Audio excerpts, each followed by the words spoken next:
Imana yatanze Etiyopiya n'i Seba ku bwawe nanjye, kugira ngo turonke ubugingo, kugira ngo tuve mu byaha, kugira ngo tuzabone umwami Imana. None n'ikirenze ibyo, irangije duha Yesu. Abonye ati abantu nabahaye ho Egiputa ho incungu, ariko byaranze banze kwera imbuto, ahubwo bakomeje kwera indibu.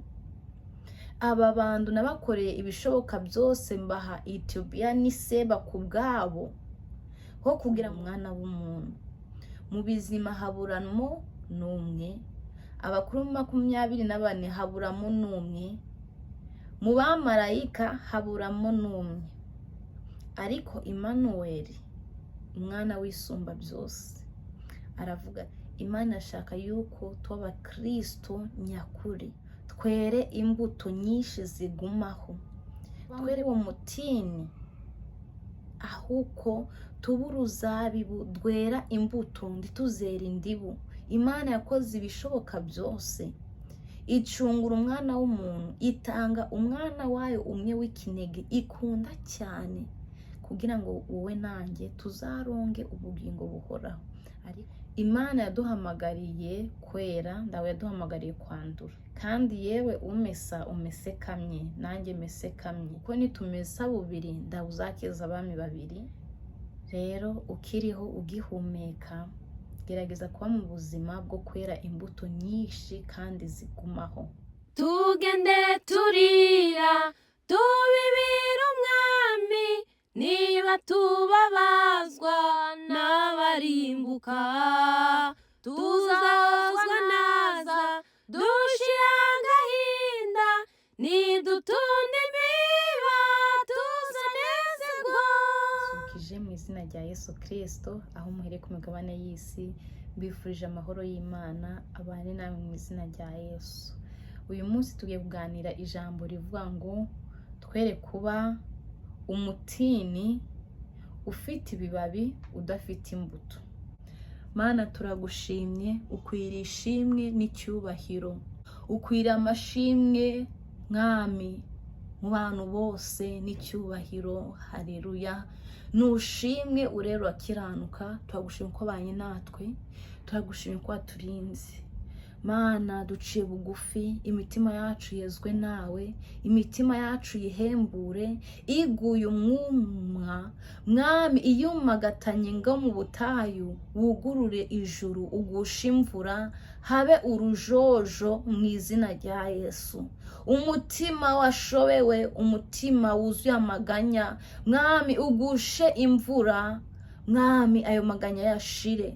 Mwami, ndakwinginze, ndagutakambiye, ndasenze ngwinginga ndi, ugurura ijuru mwami, uvuge mwami ijwi ryo guhindura imitima ya benshi, imitima yinangira, imitima mwami irengagiza ibyawe, ikirengagiza ijambo ryawe. Iyo mitima ndayizanye kugira ngo wugurure ijuru, ugushe imvura muri iyo mitima, ibe mwami urujojo mu izina rya Yesu.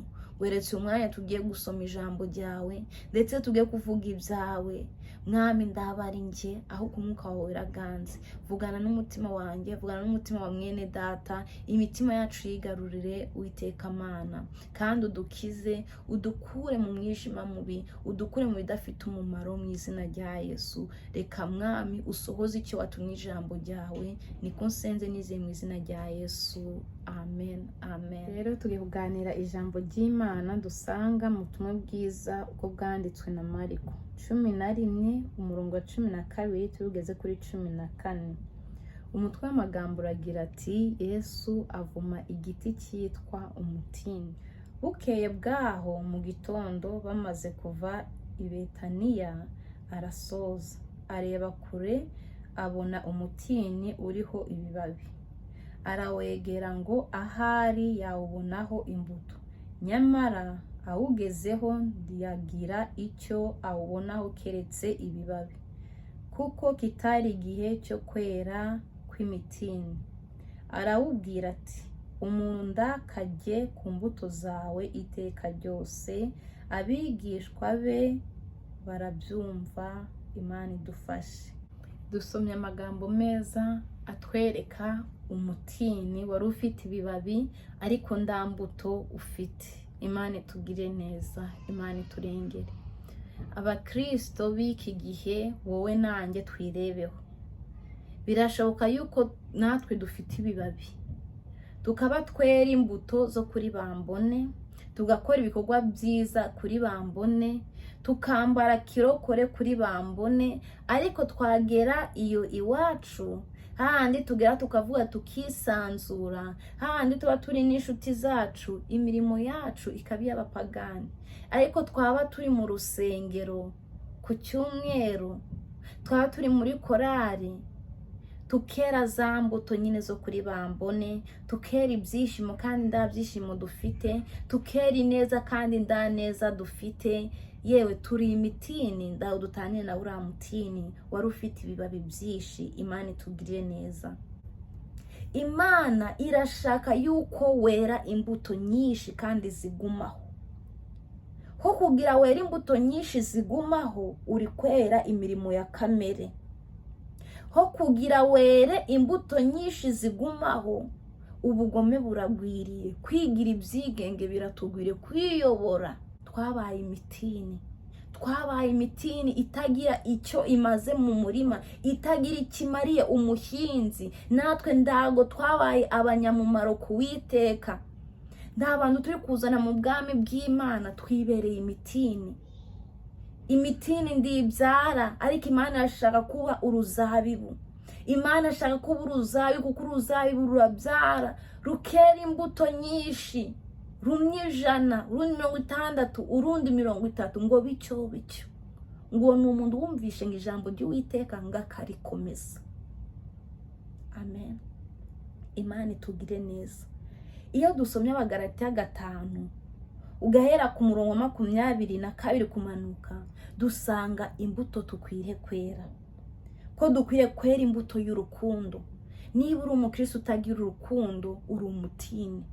Imbuto ya kabiri, niba uri umukristo utagira ibyishimo, ngo unezererwe umuremyi, ngo unezererwe abandi Imana yaremye, aho amoko yarakuzuye, amoko yaranyuzuye, turi imitini. Niba uri umukristo utanezerewe ibiremwa Imana yaremye, n'ibintu byose yaremye ngo bikunezeze, iminsi yaremye ngo uyishimiremo mu kwaho kwawe kose, uri umutini, nanjye ndi umutini. Niba tutari kuba abantu buzuye ibyishimo, niba tudafite urwo rukundo, ukunda umuntu ndacyo umukezaho, ugirira umuntu neza ndacyo umwitezeho, niba atari ibyo, uri umutini. Indi mbuto dusabwa kwera ni imbuto y'amahoro. Ijambo ry'Imana rivuga ngo iki? Ngo mubane n'abantu bose mu mahoro. Niba utabana n'ababyeyi bawe mu mahoro, uri umutini wa mukobwa we, uri umutini wa musore we, wa mwana we nawe uri umutini. Niba utumvira so na nyoko, uri umutini. Niba utubaha abakuru cyangwa abato bari hasi yawe, uri umutini. Twategetswe kubana n'abantu bose mu mahoro. Niba nda kinyabupfura ufite, waba uri mukuru, waba uri mutoya, waba uri umusheshakangwe, waba ugeze kure, waba uri ingimbi cyangwa umwangavu, ndubane n'abantu bose mu mahoro, uri umutini. Imana irashaka yuko tuba uruzabibu. Ry'Imana Yesaya 43 ku murongo waho wa 3, tuhasanga amagambo yavugwa ko Uwiteka ari we Mana, Imana yacu, Imana ya Isiraheli. Ngo ndi Uwiteka Imana yawe, uwera wa Isiraheli. Ngo natanzeho Egiputa ho incungu, ngo ndanga Ethiopia ni Seba ku bwawe, kugira ngo Imana ikuronge. Ariko uranze, nduri kumvira, uri gusahayisha, uri gukora ibidahesheje Imana icyubahiro. Imana irimo kuvugana nawe ati garukiraho. Were kwiyobora, were kwigira ikigenge, were kwigomeka. Kiranuka, ugende uko Imana ishaka, Imana izakugira neza. Iminsi yawe izaba myinshi, uzarama mu gihugu Uwiteka yaguhaye. Waba uri umusuhuke, uri mu gihugu kitari icyawe, waba uri wanyu, Uwiteka arashaka yuko ubana n'abantu bose mu mahoro. Iyindi mbuto ya 4, ngo no kwihangana. Niba utihangana, uri umukristo. niba ndihangana ndi umukristo, ndi umutini nawe uri umutini. Impamvu Yesu yavumye buriya mutini yawubuzeho imbuto y'urukundo. Nda byishimo uriya mutini wari ufite, nda mahoro wari ufite. Ngahuko iyo usomye muri Luka, Yesu ho rino jambo yariciye mu migani avuga ngo uwo mutini nguranyunyusa, ngunyunyusa ubutaka, mbese unabangamira n'ibindi bintu byo bateye, ukanyunyusa. Umuntu utagira amahoro, utabana n'abantu bose mu mahoro, arabanyunyusa akabagira ibisenzegere, kuko wabanye n'umuntu w'umutini. Imana ikurinde kubana n'umuntu w'umutini, iwukurinde, kuko uwo mutini nguranyunyusa, nta mahoro wawe, ntago wihangana, ushaka kwikururira. Niba bavomereye zindi mbuto hamwe n'uwo mutini, ho kugira uwo mutini usangire n'abandi, uragenda wikururira ku gato no ku kanini. Ndashaka kumenyesha ko iri juru tujyamo ni iry'umwami umwe, ni iry'Imana imwe, ni iry'umwuka umwe. Iri juru tujyamo nta masenge wanjye uririmo ngo azamvuganira. Iri juru tujyamo umwami waho arera kandi arakiranuka. Mu by'ukuri icyo Imana ishaka, irashaka ko dukora ibintu neza, irashaka ko dukora iby'inyungu zayo. Mu gihe iteka turi gukora iby'inyungu zacu, ijambo ry'Imana yava muri Yesaya ngo nda amahoro y'umunyabyaha. Nitugera kuri Yorodani hazambuka uwera gusa, hazambuka uwihanganye, hazambuka ufite ibyishimo, urukundo n'amahoro. Uwabanye n'abantu bose mu mahoro, uwo niwe uzambuka. Uwagize ibyishimo akishimira ubwoko bw'Imana ndiyagira amoko muri we, uwo niwe uzambuka. Uwagize urukundo agakunda abantu bose nk'uko Imana nawe yamukunze, uwo niwe uzambuka. Twari turi kuyambana no kwihangana. Abantu nubwo tunari kwihangana n'ibigeragezo turimo, ntabwo turi kwihanganira umwanya turimo, turi gushaka kwicira inzira, turi gushaka kwigwanirira. Wa mutini uri kugenda unyunyusa. Bene data, hari igihe Imana iduha amahirwe ati ngo twisubireho, twere imbuto nziza, imbuto y'urukundo, imbuto y'ibyishimo, imbuto y'amahoro, ngo tubane n'abantu bose mu mahoro, imbuto yo kwihangana, ati twihangane ibitugerageza byose, kuko uwo uzihanganira ibimugerageza byose ngo namara kwemerwa ngazambikwa ikamba ry'ubugingo. Amen. Imana irashaka ko utaba umutini, kandi Imana irashaka yuko nanjye ndaba umutini. Irindi jambo rikurikira rivuga ngo no kugira neza. Imana ashaka yuko twera imbuto yo kugira neza, dusabane n'abantu bose. Wa mukristo we witunga umupagane ngo urutoki, ngo uyu nawe ngo ingeso ze ni nyinshi. None wowe warari umunyangeso nziza, gira neza, era imbuto y'ubugwaneza. Yesu yavumye uyu mutini wari ufite ibibabi. Birashoboka yuko ufite imirimo myinshi, uri umuririmbyi, uri umudiyakoni, uri umunyamasengesho, yewe uyobora icyumba runaka cyangwa se itorero runaka, ufite imirimo n'imirimo. Ariko niba udafite kwera, nshuti y'umusaraba, uri umutini, kuko ngo uwo mutini ngo ufite ibibabi byiza by'ibitondome. Ariko Yesu awugezeho ngo aregura, ngo arebe, ngo abura imbuto. Muri iki gihe Imana gushaka imbuto ku bakristo kazibura. Ngo niki ndakoreye uruzabibu rwanjye, ngo niki ndagukoreye wa mwana w'umuntu, ngo ushinge urubanza ngo ukimbamye. Imana yatanze giputaho incungu kubwawe nanjye, ngo dukore ibyo Imana ishaka, ariko turanze tugize ibyigenge. Imana yatanze Ethiopia n'Iseba kubwanjye nawe, kugira ngo dukizwe, twere imbuto nziza, tuba abagwaneza. Ahubwo tubaye abantu basharirira abandi, turi kwera zandi buzirura zisharira. Turi babandi babibisitaza mu rusengero, cyangwa se mu bo tubana, cyangwa se mu bo dukorana, ko kugira umuntu umubwirize ineza, uri kumubwira mw'inabi byinshi, mu burakari bwinshi. Ijambo ry'Imana ryavuze ngo tugire ibyishimo, imbuto y'ibyishimo. Harangije avuga ngo n'ingeso nziza no gukiranuka, no kugwa neza no kwirinda. Ibimeze bityo ni amategeko abihana. Amen. Ibimeze bityo ni amategeko abihana. Niwera izo mbuto nziza, ukagira urukundo, ukagira ibyishimo, ukagira amahoro, ukagira kubana n'abantu bose neza, nta tegeko uzacibwaho. Yesu azakubwira ati wakoze neza, inja mu munezero wa data. Mwene data, nasoza ngubwira ndi irinde ishari, kuko ni bya bibabi bidafite imbuto. Ukaba uri umukristo muri iki gihe tugezemo, tukiyambara amajipo n'amakanzu, tukagira imisatsi ya naturel, yemye tukagenda twisize igikotoro gusa, ngate dukunde kuba abakristo. Yewe umukristo wo kwishusho biragatsindwa n'Uwiteka.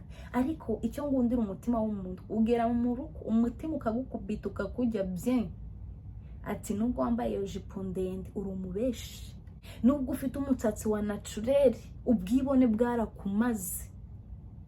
Imana ashaka yuko twera imbuto nziza ziryohera abantu. Amen. Were kuba umutini. Muzi ijambo Yesu yashoreje avuga ngo ndihakagira umuntu ujya ku mbuto zawe. Hari abandi Imana iciraho iteka.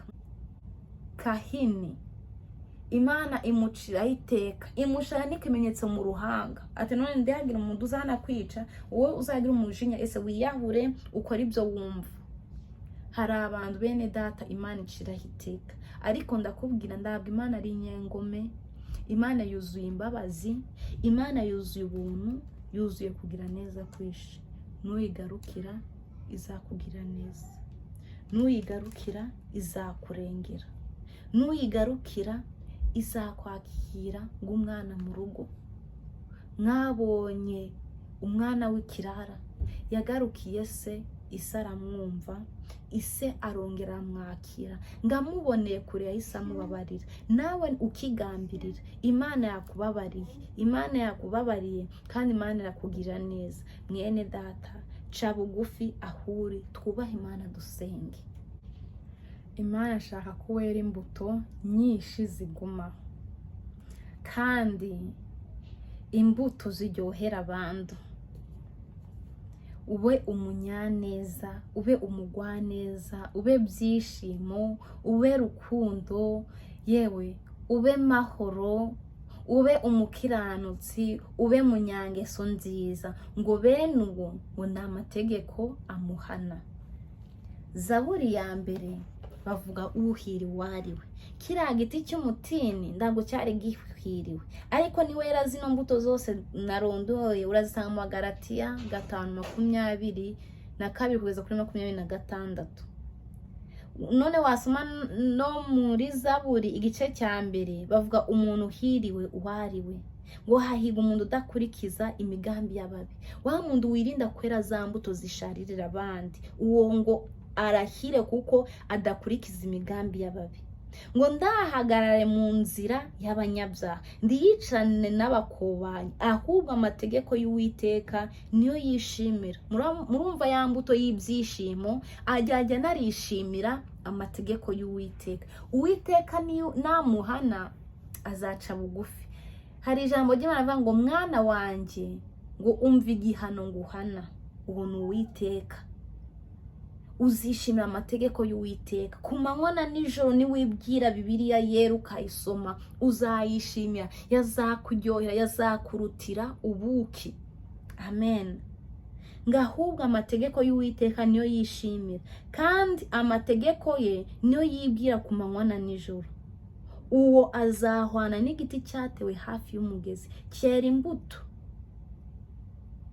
cyera imbuto zacyo igihe cyacyo. Amen. Ibibabi byacyo ndibyuma, icyo azakora cyose kizamubera cyiza. Ni wa muntu weze za mbuto narondoye natondaguye zose. Kandi muribuka yuko buriya mutini Bibiliya yanditse ngo ntabwo cyari igihe cy'imitini cyo kwera imbuto, ariko Yesu arashaka wowe nanjye Jeanne d'Arc mu gihe gikwiye, mu gihe kidakwiriye, ngo twere imbuto zikwiriye abihanye. Imvura yaguye, nera imbuto y'urukundo. Imvura itaguye, nera imbuto yo kubabarira. Yewe haje igitumbiko, nera imbuto y'ibyishimo. Nariye ngira ingeso nziza, ndariye ngiranuke. Nariye ndariye ngo meze ngiranuke. Nambaye ngira ibyishimo, ndambaye ngo meze ngira ibyishimo. Ngo kuko bene ngazahwana n'igiti cyatewe hafi y'umugezi. Iyo amapfa yaje ndicyuma, komeza kigagira kigatoha kuko cyatewe hafi y'umugezi. Mwene data, navuga byinshi ngavuga, ariko ijambo rigufi, era imbuto nyinshi kandi zigumaho, utazavumwa, utazacibwa ho iteka. Dufite amahirwe yo gukizwa, dufite amahirwe yo kugarukira Imana, dufite amahirwe yo kongera kugira kuba abana b'Imana. Haracyari imbabazi z'umukiza, kuko nizo zamuzanye kuducungura, ngo adukure mu rupfu rubi, atubature, aduhuze n'Imana. Abapagani bazunamira Imana, wowe mu Kristo uri kwera imbuto. Ntibazanayunamira gusa, ahubwo bazaza bahimbaze so wo mu ijuru, niko Kristo yavuze. Kandi ni wera imbuto, Imana izagwisha imvura, izo mbuto zawe zirusheho gukura. Wera 100, were 30, undi 60, wera imbuto, were kuba umutini. Amen. Yesu akiza abantu bafite ibibembe, abanyabyaha, babandi bo tuvuga ngo bageze ku rugero, nawe ubwo akumva ko yasayishije bikabije. Yesu arababarira, yuzuye imbabazi, yuzuye ubuntu, yuzuye kugira neza kwishi. Arashaka kukugira neza kandi arashaka kukurengera, arashaka kuguhuza n'Imana Data, arashaka kukugira neza nshuti y'umusaraba. Ndakwifuriza kuba kino giti cyatewe hafi y'umugezi. Ndabwo cyumva amapfa iyo amapfa yateye. Ibibazo bije ndabwo kibyumva. Impamvu abakristo babandi bakijijwe nabi, kuko ari bavuze ngo gukizwa nabi bitera umwaku, kandi koko impamvu bumva ibibazo niko batabifite ya mbuto yo kwishima. Kuko ufite ibyishimo ndago wakumva ikibazo. Iyo bavuze ati ngo ukuguru baragukata, ukuboko baragukata, ufite rendezvous ya operation yo kugukuraho ingingo runaka, ndabwo ubyumva kuko uba ufite ya mbuto y'ibyishimo. Wa muntu waguhemukiye rwose akagukora mu bwongo, akagukora mu mboni y'ijisho ryawe, uramubona ukamubona nk'umushuti, ndamubona nk'umwanzi, hari n'igihe birenga ukamubona nk'umuvandimwe cyangwa umwana wawe. Impamvu kibona umuntu ukamubona nk'umwanzi niko utera iyo mbuto y'urukundo. Abantu bakaba muri wowe, amoko, discrimination ikagwira muri wowe ari nyinshi, niko udafite urukundo. Kandi impamvu ubona ibigeragezo ugatembanywa ukabivamo, niko udafite ya mbano yo kwihangana, ya mbuto yo kwihangana. Ndakwifuriza mwene data kutaba umutini, kandi ndakwifuriza kutagira ibibabi gusa, gira imirimo ifite no gukiranuka. Amen. Gira ibibabi bifite imbuto. Ba uruzabibu rwera imbuto, were kwera indibu. Umwami Imana abaha umugisha. Reka twubahe Imana, tuyishime ku bw'aya magambo. Niwe uzi icyo gukora. Niba udatunganye, egera Imana, yiteguye kukweza. Reka dushimire Imana kubwira ijambo ko idukoze ku maso, ikabidukanguye kugira ngo dutegure inzira zacu, kuko umwami Yesu naza azaturebera kure. Natwe turi kure tumenye ko ari umwami Yesu.